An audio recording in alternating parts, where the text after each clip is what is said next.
bienvenidas al programa de Stop Odios. Este programa está financiado por el ICAS y tenía como finalidad dar talleres en institutos y hacer actividades de concienciación sobre los delitos de odio, ¿no? A lo largo del programa y en su definición vimos que había muchos tipos de delitos de odio y para ello estamos hoy con Laura, psicóloga de Nueva Vida, que nos va a hablar un poco de qué es el odio y ya veremos un poco de cómo combatirlo, ¿no? Bienvenida, Laura. Gracias. Bueno, pues efectivamente para saber cómo podemos combatir el odio es importante saber qué es, y en este sentido vamos a definir el odio como un sentimiento que se desprende de la emoción básica de la aversión, que luego hablaremos un poco de lo que es esto de emociones básicas, y lo que hace la aversión es generarnos un rechazo hacia una persona, una cosa o una situación. Con lo cual, para ello es importante reconocer al otro, saber cómo se siente la otra persona, con lo cual estamos hablando fundamentalmente de la empatía. La empatía es esa capacidad de colocarnos en la posición del otro y de reconocer sus emociones, pero también las propias.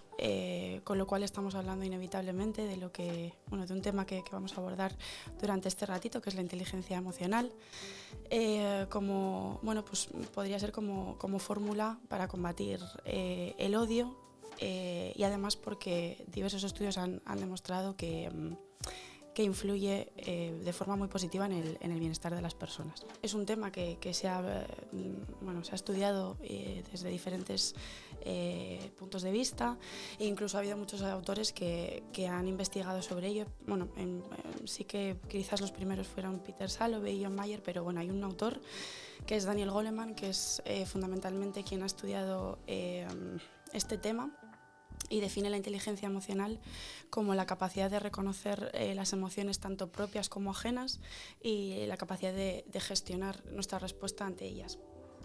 En este sentido, nosotros en la intervención que hacemos diariamente con nuestros usuarios ponemos mucho en práctica estos 3 pasos de los que vamos a hablar, que forman parte, digamos, del entrenamiento para desarrollar la inteligencia emocional. Estos 3 pasos son la identificación, la gestión y la expresión.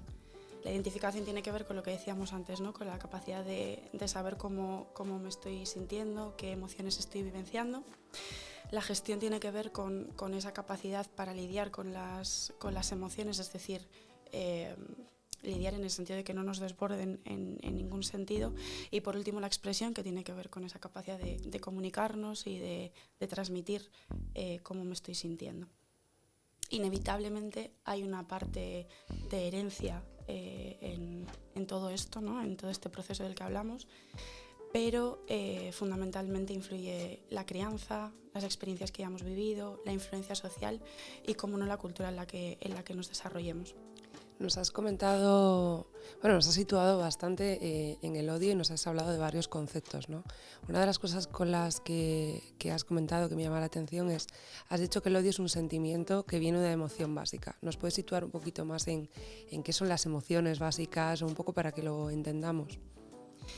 Pues las emociones tienen, digamos, 2 componentes. Uno son los fisiológicos, de los que hablábamos, y otros son los conductuales.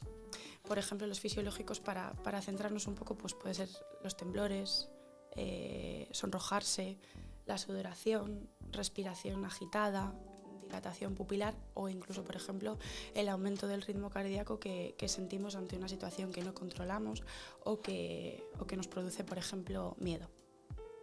Pero también tiene unos componentes conductuales que puede ser la forma en la que experimentamos o en las que se muestran externamente las emociones.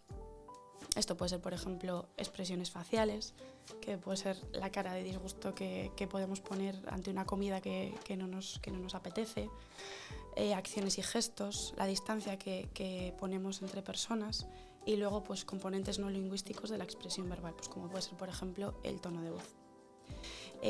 Las emociones indican estados internos personales, motivación, deseos, necesidades e incluso también objetivos. Y reiteramos una vez más que cada individuo experimenta la emoción de una forma distinta, porque, como decíamos, depende mucho de las experiencias anteriores y del aprendizaje. Y es importante señalar, porque es verdad que socialmente escuchamos, ¿no?, en la calle muchas veces, es que es una emoción mala o es una emoción buena. Pues no, ninguna emoción es buena o mala, porque como decíamos, todas cumplen una función, y la valoración de más bien sería agradable o desagradable, depende de la situación en la que esa emoción se manifestó. Por ejemplo, no es lo mismo gritarle a un amigo por algo en lo que no ha tenido nada que ver, que gritarle a una persona en la calle cuando ves que está robando algo a una persona.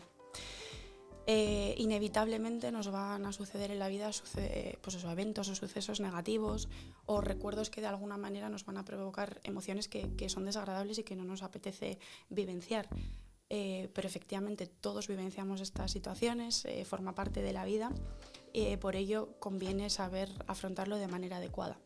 Por este motivo hablamos de gestionar y no de eliminar, porque si intentamos suprimir una emoción, que es completamente imposible, podemos caer en la frustración, con lo cual lo que se trata es, como hablábamos antes, de gestionar o de saber lidiar con ellas. Nos has hablado de emociones buenas, emociones malas, pero también una cosa que solemos confundir, ¿no?, en concepto es sentimiento y emoción. Podríamos decir que el odio es el sentimiento y la adversión es la emoción, ¿no? ¿Cuál sería la diferencia? Un poco para que entendamos ese concepto siempre de emoción y sentimiento.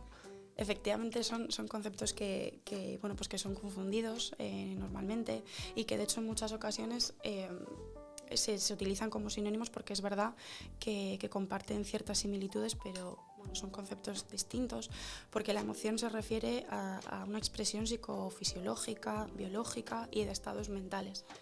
De hecho, son causadas por la liberación de hormonas y neurotransmisores, que luego se convierten en estas emociones en sentimientos.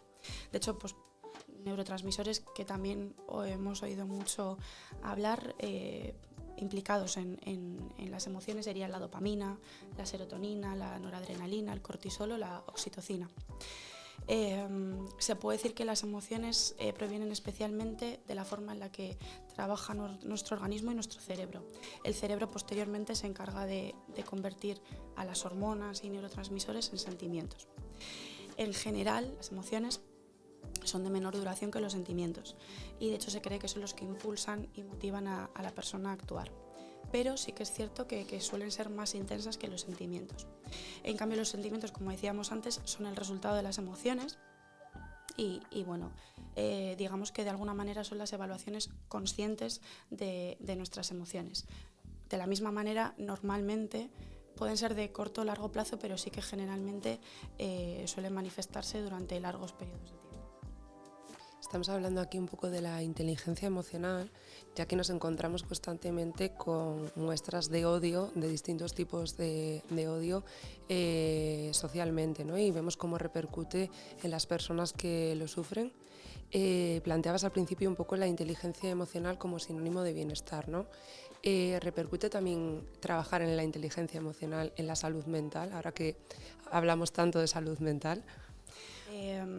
De hecho, influye tanto en la salud mental que la OMS, la Organización Mundial de la Salud, define la inteligencia emocional como el estado de bienestar en el cual el individuo es consciente de sus propias capacidades, puede afrontar las tensiones normales de la vida, puede trabajar de forma productiva y es capaz de hacer una contribución a su comunidad.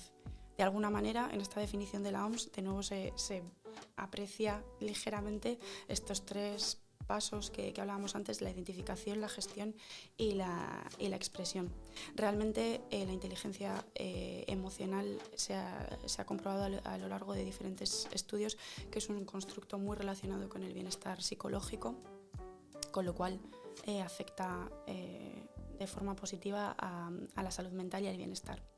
Hemos visto un poco, nos has contado qué es la inteligencia emocional, qué beneficios puede tener y cómo repercute. ¿Qué crees tú que podemos hacer para fomentar la inteligencia emocional y el trabajo en ella?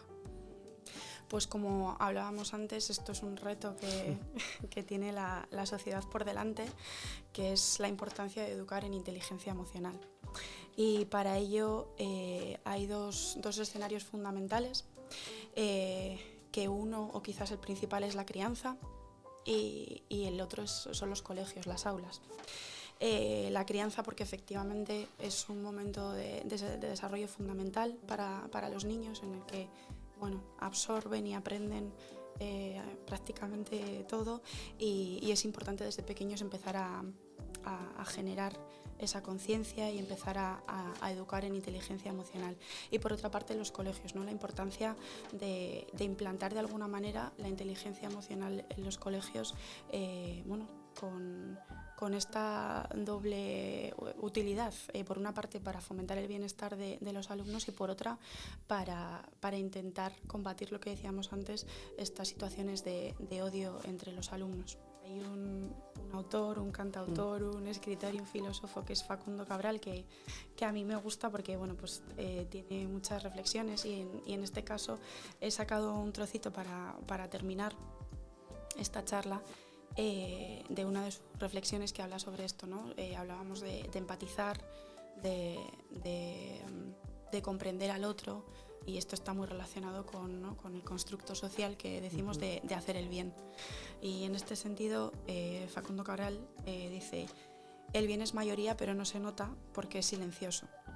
Una bomba hace más ruido que una caricia, pero por cada bomba que destruye hay millones de caricias que alimentan a la vida. Entonces, creo que es una reflexión muy buena, y que de nuevo nos encauza hacia empatizar, hacia comprender al otro, y de esta manera conseguir reducir las situaciones de odio. Muchas gracias, Laura, por participar aquí en este programa dentro del proyecto de Estos Odios, financiado por el ICAS, y muchas gracias por todo lo que nos has contado. Gracias a ti.